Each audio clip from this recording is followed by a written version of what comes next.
10 soul and R&B songs that live in your body like muscle memory. You know every word. You've danced to them at cookouts, weddings, family reunions. They come on and your whole mood shifts.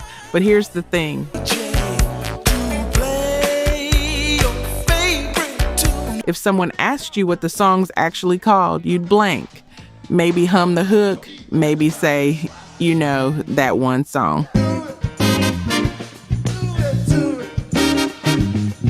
This is that list. Songs so familiar they feel like old friends. Songs you just never knew by name. Number 10, Before I Let Go, Maze featuring Frankie Beverly. You already know this one. Black cookout, family reunion, wedding reception slide, house party at 2 a.m. when everybody's had just enough to drink and the vibe is perfect. This song comes on and the whole room moves. But here's what most people don't know. The song's called Before I Let Go by Maze featuring Frankie Beverly. Released 1981 as a studio track on a live album, which sounds backward until you hear it. It hit number 13 on the R&B charts. Respectable, not a smash. Then something else happened. The song didn't fade. It grew, became bigger than charts could measure, became the unofficial anthem of Black celebration in America. You can't have a cookout without it. You can't close out a wedding without it. DJs know when you need people on the floor, you play this. And if you've ever been in that moment, music perfect, people you love around you, that specific kind of joy that only happens when the song and the vibe align exactly right. You know what this song feels like in your chest. Here's what gets me about this one. Frankie Beverly wrote it in 1980. Didn't think much of it at first, just another album cut. Band rehearsed it, made it more up-tempo, recorded it in one take. Producer said it had the right feel. They moved on.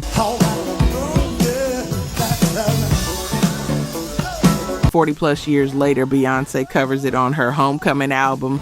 2019 brings it to a whole new generation. But even before that, the song had already lived 3 lifetimes, been played at millions of gatherings, been the soundtrack to joy nobody bothered to write down. And here's the ironic part. Maze never had a number 1 pop hit, never crossed over the way some of their peers did. But Before I Let Go might be more culturally embedded than half the songs that did.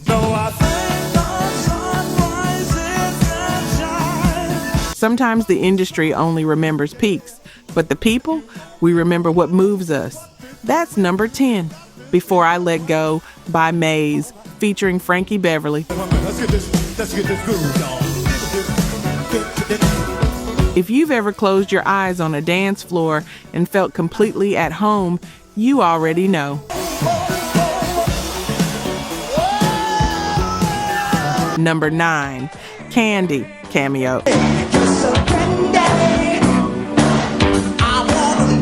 Larry Blackmon's voice comes through your speakers sounding like he recorded it through a transistor radio on purpose. That nasal, weird, unforgettable voice. Candy by Cameo.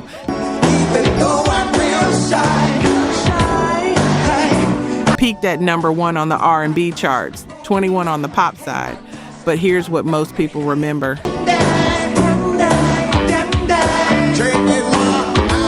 That bass line, that oh hook, that whole electro-funk vibe that defined mid-80s black radio.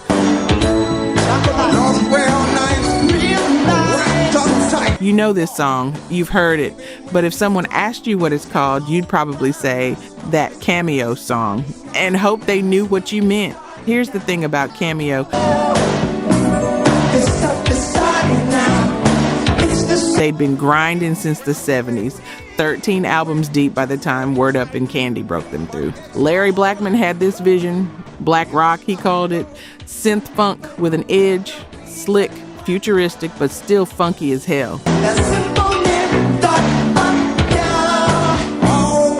The Word Up album in 1986 changed everything. 2 #1 R&B singles back to back. Suddenly Blackmon's doing Coke commercials, wearing that red codpiece outfit that became iconic. Hair getting taller every week. But here's what happened next. Candy got sampled 24 times. Beyoncé used it. Tupac used it. Mariah Carey flipped it for Loverboy in 2001, and that went #1. So millions of people know the sound of Candy without ever knowing they're hearing Candy. The original becomes a ghost. The sample becomes the song people remember, and that's a different kind of erasure. You made something so good that people keep using pieces of it, but your name falls off. The younger generation hears the sample and doesn't know there's an original, doesn't know Larry Blackmon existed. And if you've ever created something that outlived your credit, built something that people love but forgot came from you, you know that's bittersweet.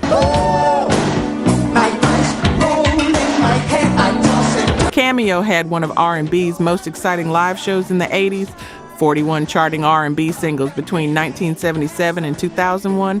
But today, if you say Cameo, half the room asks who.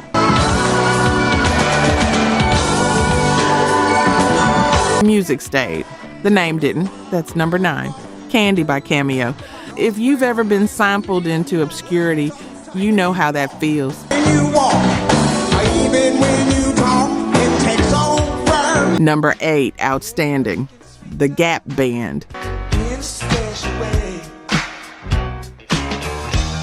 Three brothers from Oklahoma, Charlie, Ronnie, Robert Wilson, the Gap Band.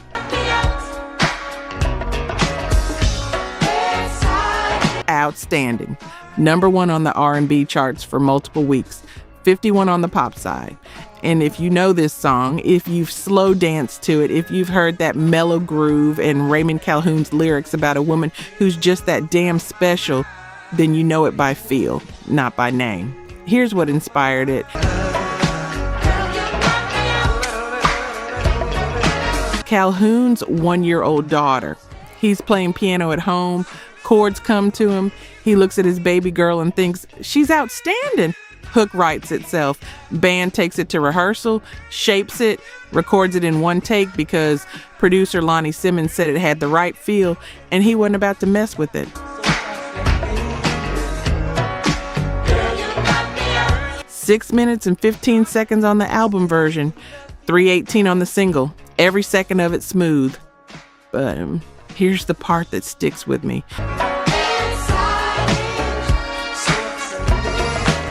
The Gap Band never crossed over the way Earth, Wind & Fire did.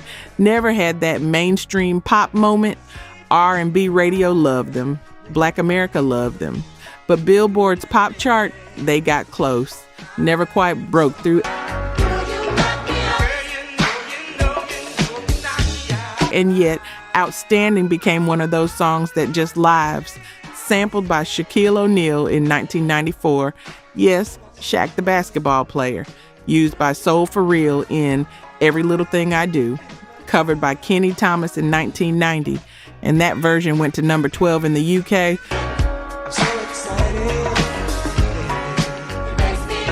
So the song traveled. The Gap Band's name didn't always come with it. And if you've ever watched your work go further than you did, watched something you made move through the world while you stayed in place, you know that's complicated.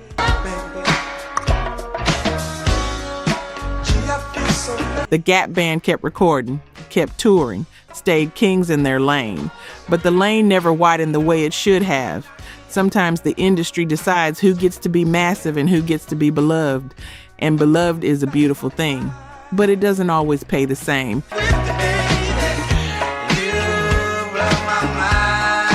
That's number 8, Outstanding by the Gap Band. If you know what it's like to be perfect in your pocket and overlooked everywhere else, you already feel this one.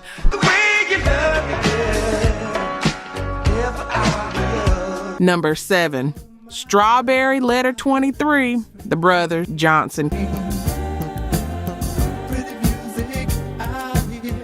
Quincy Jones producing. Lee Ritenour on guitar, recreating that spacey, futuristic solo. George and Louis Johnson, thunder thumbs and lightning licks, bringing that smooth funk disco crossover sound.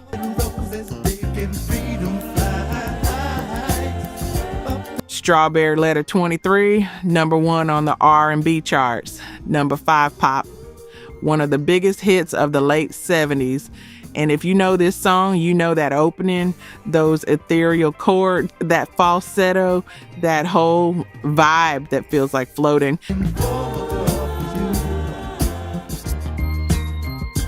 But do you know what it's called? Do you know who sang it? Most people don't. They know the feeling. They don't know the title. Here's the story.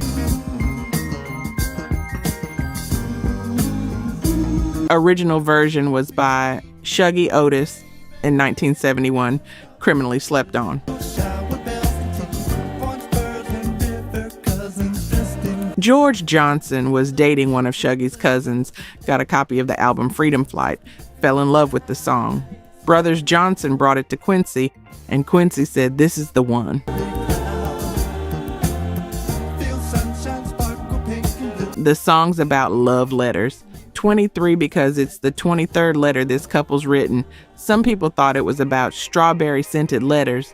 The 12-inch single was pressed on red vinyl that smelled like strawberries, which didn't help, but Shuggie said that's not it.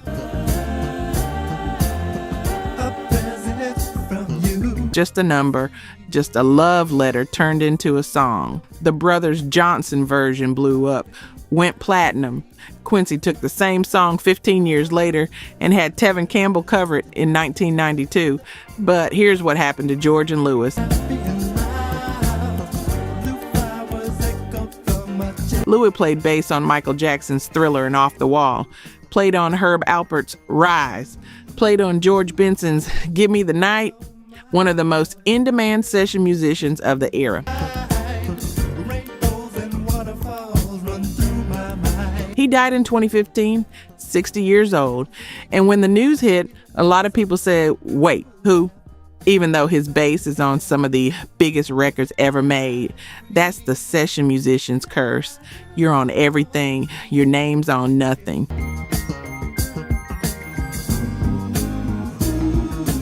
George is still here, still performing, still trying to remind people that the Brothers Johnson existed. That Strawberry Letter 23 wasn't just a Quincy Jones production.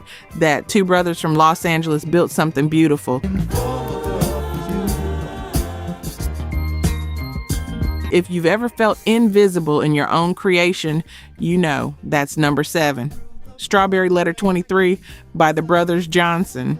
If you've heard it, you felt it. You just might not have known what to call it. Number 6, Let's Groove, Earth, Wind and Fire. Morris White, Earth, Wind and Fire, at the tail end of their classic period, right before an 8-year hiatus. Let's Groove, number 1 on the R&B charts for 8 weeks. Number 3 pop, sold over 1 million copies in the U.S. And if you know this song, you know that vocoder voice, that synthesized hook, that whole post-disco funk vibe that somehow survived the disco backlash. This was their 7th and last top 10 pop hit. Here's what Morris White said about it.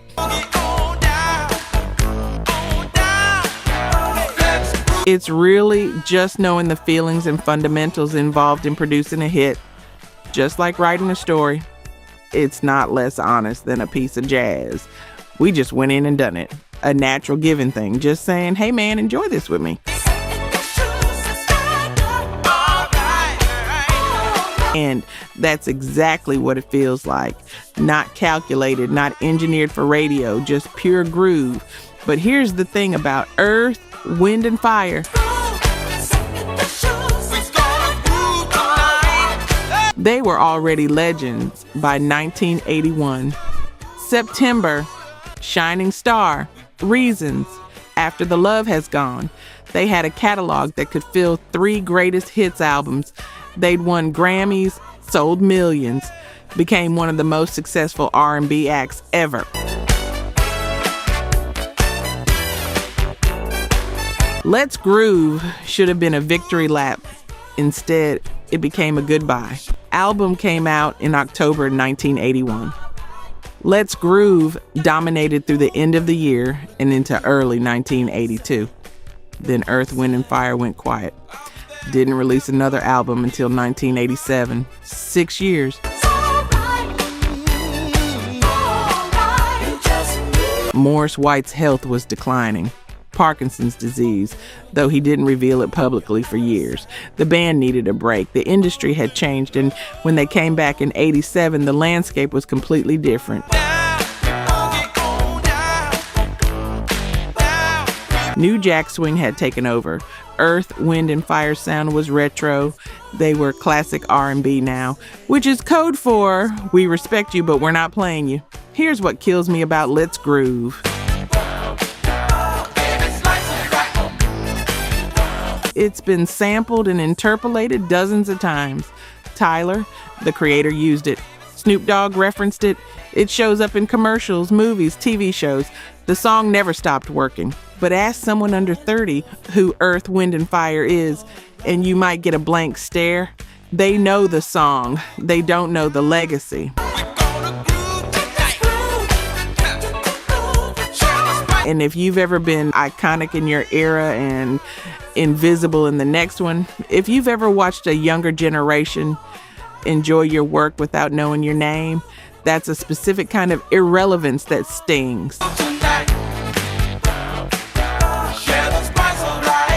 Earth, Wind, and Fire got inducted into the Rock and Roll Hall of Fame in 2000. Deservedly. Morris White died in 2016 and the tributes poured in. The band is still touring, still performing, still carrying that legacy. But Let's Groove was the last time they were undeniable on pop radio, the last time the mainstream had to pay attention. After that, they became legends, which is beautiful. But legends are something you study, not something you live with. That's number 6. Let's Groove by Earth, Wind, and Fire. If you know the song but never connected it to September and Shining Star, you're not alone. That's what happens when 40 years pass and the name fades faster than the music.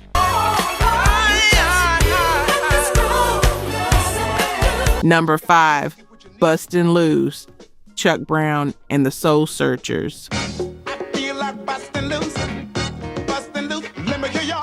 Washington, D.C., Godfather of Go-Go, Chuck Brown. Bustin' Loose, number 1 on the R&B charts for 4 weeks, 34 on the pop side. And if you know go-go music, if you've ever heard that rolling percussion, those call and response vocals, that relentless groove that just won't quit, you know this is ground zero. Chuck Brown invented a whole genre with this song. He'd been hearing it in his head since 1976, like an engine turning over. Couldn't shake it. Finally wrote the song around that groove, recorded it at Sigma Sound in Philadelphia, same studio where the OJs, Teddy Pendergrass, Billy Paul made their biggest hits. Bustin' Loose comes out and DC loses his mind. The song becomes the standard bearer for go-go, the thing that defines a whole city's sound. But here's what most people outside DC remember it from: Nelly, 2002.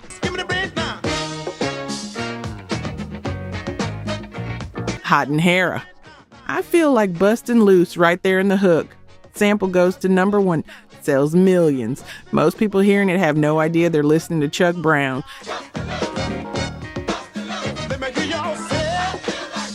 Same thing happens with Eric B. and Rakim, Public Enemy, Cherokee. Everybody sampling Bustin' Loose. Everybody using that groove. Chuck's name falling off every time. And if you've ever watched your work become someone else's foundation, watched a younger artist build their career on the thing you created and never mention your name, you know that burns.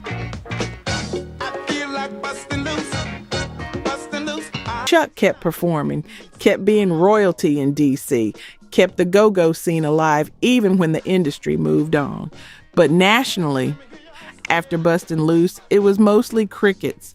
One hit, one massive culture-shifting hit, then back to being a legend in your hometown and a mystery everywhere else.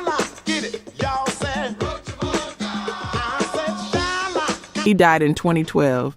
75 years old, and when he passed, D.C. mourned like they lost a president, but the rest of the country barely noticed, because if you're not on the radio, if you're not in the algorithm, if your name's not attached to the sample, it's like you never existed.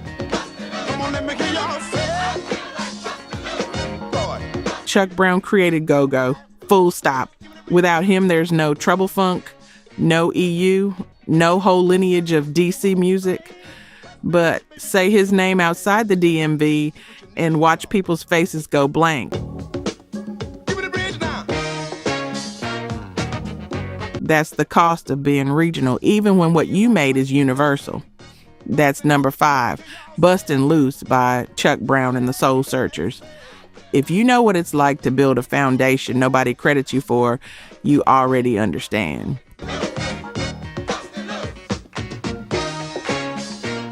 Number 4, Fantastic Voyage, Lakeside. Dayton, Ohio. 8-man funk machine called Lakeside. Fantastic Voyage, number 1 on the R&B charts, 55 on the pop side. 6 minutes and 10 seconds of pure unapologetic funk. Hand-drawn album covers. Pirate-themed imagery, a sound so specific you could spot a Lakeside track in 3 notes. This was their only pop chart entry, ever. One crossover moment in a whole career. But here's what happened to the song. Coolio, Fantastic Voyage, samples Lakeside's track heavily, keeps the vibe, reworks the lyrics, and that version goes to number 3 on the pop charts. Sells 1 million copies, goes platinum.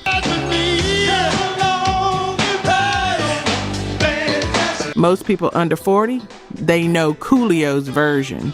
They have no idea Lakeside exists. It's the same pattern, original makes the sound, remix makes the money. The original artist becomes a footnote, if they're lucky. And here's what kills me about Lakeside's story. Hey, come along, take a ride. They were talented, legitimately gifted, had gold and platinum albums, 8 successful albums on Solar Records. R&B radio loved them. They toured constantly, but the mainstream just didn't care. One pop hit, that's it. After Fantastic Voyage, they kept making music, kept trying. 1982, they covered the Beatles' I Want to Hold Your Hand, and it made the R&B top 10, showed range, showed they could do more than funk.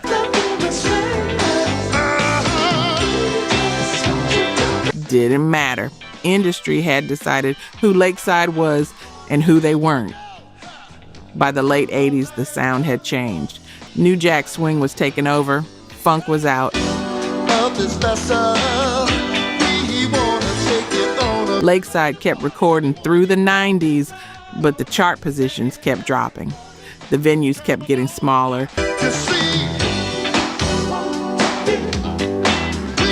And if you've ever been great at your craft and watch the industry move on without you. Watch trends shift and your sound become retro, even though you're still making it. You know how that feels. Here's a footnote that matters. Tyrone Griffin Sr., trombone player in Lakeside from 1983 to 1997.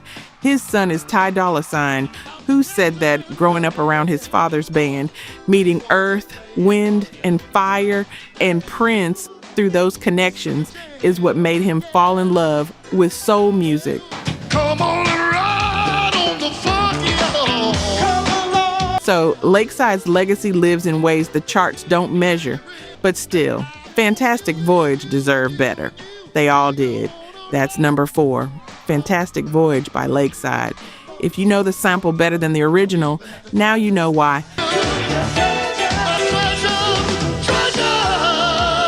Number 3, Express Yourself, Charles Wright and the Watts. 103rd Street Rhythm Band. Charles Wright, the Watts 103rd Street Rhythm Band, a song with a message so simple it felt revolutionary. Express Yourself, number 3 on the R&B charts, number 12, Pop. And if you know this song, it's probably because NWA sampled it in 1989. Here's the ironic part. Eazy-E was Charles Wright's nephew, family connection, same DNA. The younger generation taking what the older one built and flipping it into something new. And when NWA's Express Yourself came out, it became the thing people knew. The original, forgotten by everyone except the heads. Charles Wright wrote the original as a call to freedom, to authenticity, to being yourself in a world that wanted you to conform.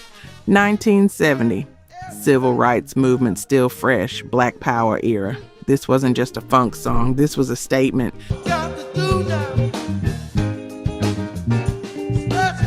It got nominated for a Grammy in 1971. Lost to the Delphonics, Didn't I Blow Your Mind This Time? But the song kept moving. Madonna referenced the title in 1989 for her own Express Yourself. Not a sample, just the concept, the idea. And her version became a massive pop hit. So now you have 2 versions of Express Yourself that are more famous than the original. NWA's and Madonna's, and Charles Wright's name falling off both times. Here's what gets me.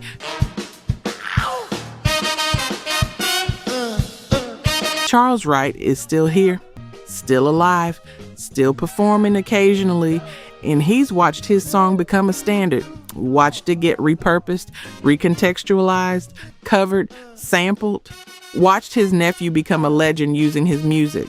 And nobody ever asked him how that feels. Does he feel proud? Does he feel erased? Does he feel both? Because that's the thing about being foundational.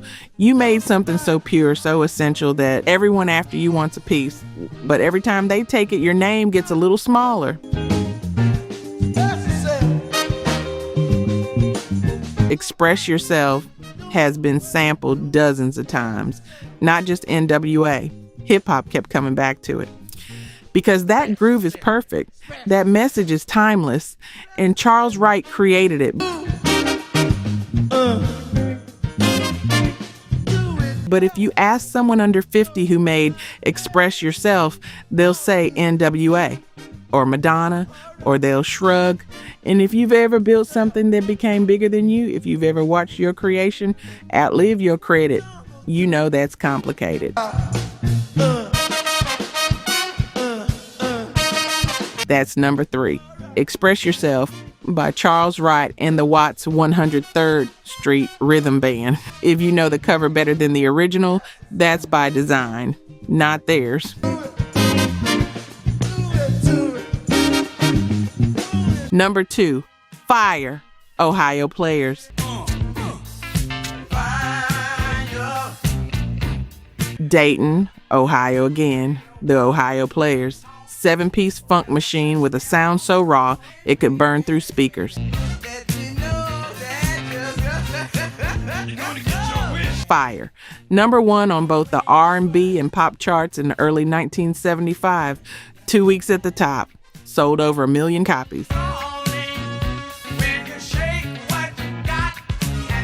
And if you know this song, you know that opening siren, that hook, that whole vibe that made disco and funk collide in the best possible way. This is the song that made the Ohio Players massive.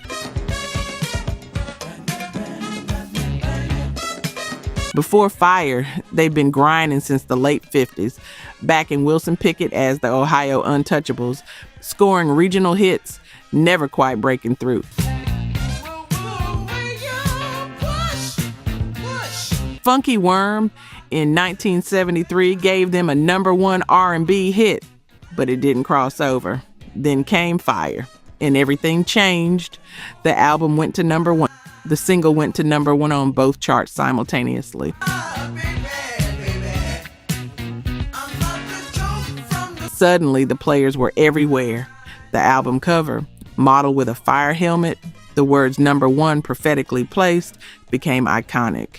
They followed it with Honey in 1975, another number 1. Then Love Roller Coaster, another number 1. 3 platinum albums in a row. The Ohio Players were one of the biggest acts in America, and then the industry moved on. Late 70s disco backlash hit, funk fell out of favor. By 1980, the hits had stopped. The Players kept recording, kept touring, but the charts didn't care anymore. Here's what I think about when I hear Fire. Stevie Wonder heard an early demo of the rhythm track in 1974. Band played it for him in LA. He said it was hot and suggested the title Fire. That cosign from Stevie helped the band commit to the concept. So even at their peak, even at number 1 on both charts, the Ohio Players needed validation from someone bigger, and that's the game. You can be the best funk band in the country, you can have 3 platinum albums, but if Stevie Wonder doesn't say you're hot, you're not hot. The Ohio Players never got inducted into the Rock and Roll Hall of Fame.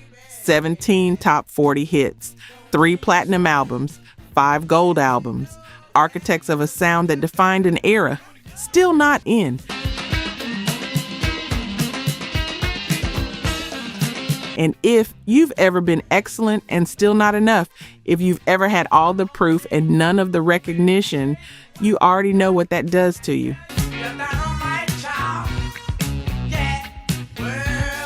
Fire became the theme song for Hell's Kitchen. Gordon Ramsay's cooking show, that's how most people under 30 know it now. Not as an Ohio Players masterpiece, as a TV show intro. Your legacy becomes a soundtrack, your name becomes trivia. That's number 2, Fire by the Ohio Players. If you know the song but not the band, that's not an accident. That's the industry choosing what survives. Number 1, Disco Inferno, The Tramps.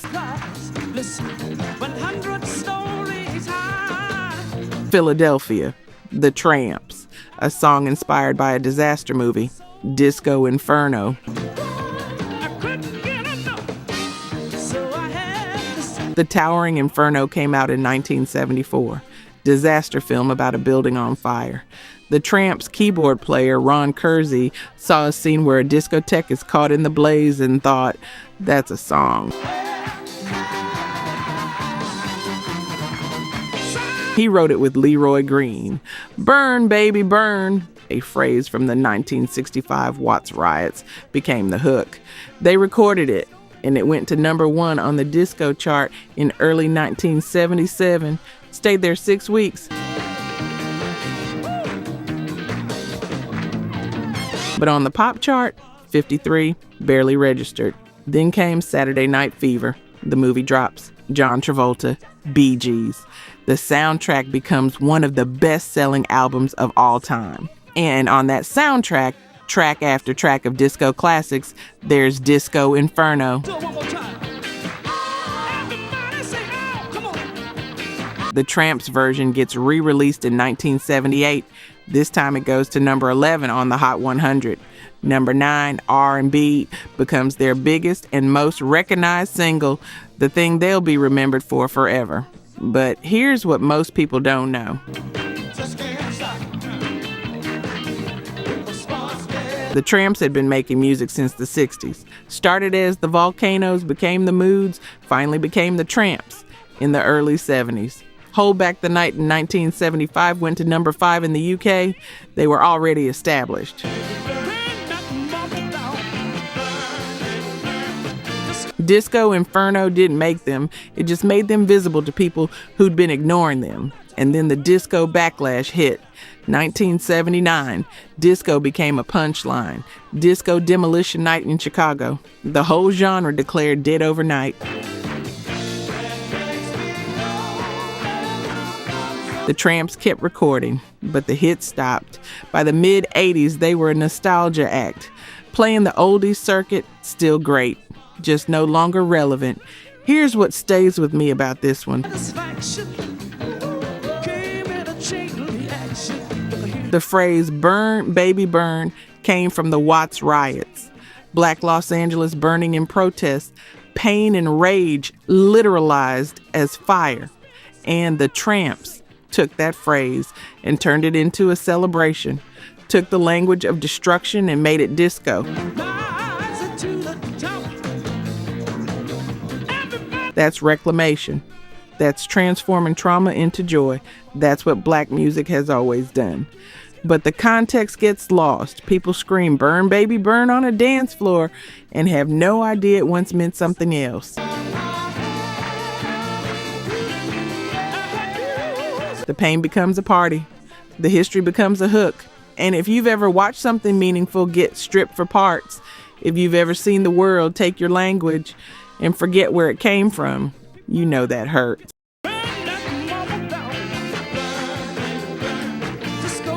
Disco Inferno got covered by Cyndi Lauper, by Tina Turner, sampled and remixed and repurposed 100 times, used in Ghostbusters, in Donnie Brasco, in half a dozen other movies.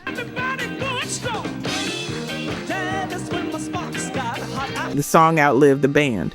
The hook outlived the history, and that's number 1. Disco Inferno by the Tramps. If you've screamed "burn, baby, burn" without knowing where it came from, now you know.